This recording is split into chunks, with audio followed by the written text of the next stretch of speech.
আসসালামু আলাইকুম সবাইকে আপনাদের স্বাগতম জানাচ্ছি আমার আরও একটি নতুন ভিডিওতে। আজকে আমরা 4 বন্ধু মিলে যাচ্ছি জাল কিনতে। আসলে নাইম জাল কিনবে, তো আমরা 4 বন্ধু একসাথে যাচ্ছি তরা হাটে জাল কেনার জন্য।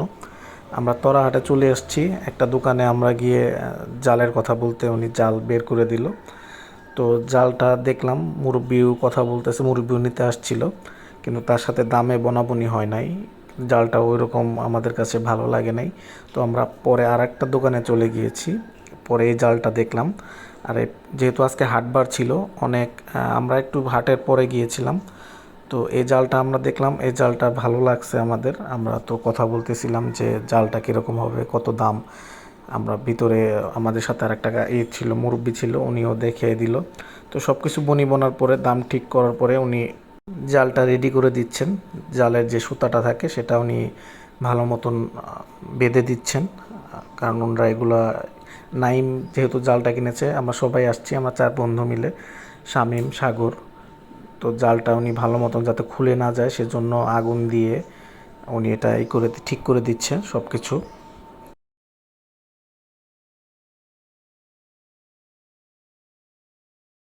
এইটা হচ্ছে জাল, যেটা আমার বন্ধু নাইম কিনেছে। দেখতে পাচ্ছেন কত বড় জাল। এটা এখনো গাব দেওয়া হয় নাই, এটা গাব দিলে এটার রং কালো হবে। তো আমরা বাড়িতে যেয়ে তারপরে হয়তো তারপর কাকা এটা মাছ ধরার যে পদ্ধতিটা সেটা কাকা দেখিয়ে দিচ্ছে যে কিভাবে জাল ধরতে হবে, কারণ আমরা ওই রকমভাবে প্রফেশনাল না, আমরা জাল ধরতেও পারি না, ফেকতেও পারি না। তো কাকা দেখিয়ে দিচ্ছে আমাদের যে কিভাবে জালটা ধরতে হবে।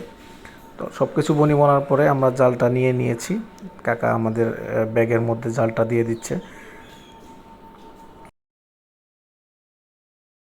জালটা নিয়ে কাকা মূল্য পরিশোধ করে আমরা সোজা চলে যাচ্ছি। দেখেন গ্রাম বাংলার ঐতিহ্যবাহী এখনও এই তরা হাটে এটা আছে।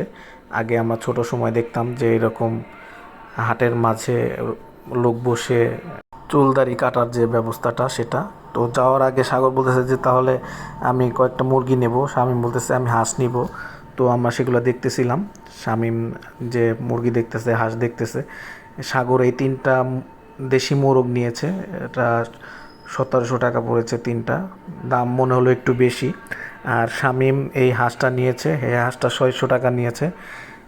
আর এটা হচ্ছে আমাদের সেই সোনালি হাঁস, পাট, গ্রাম বাংলার ঐতিহ্যবাহী পাট।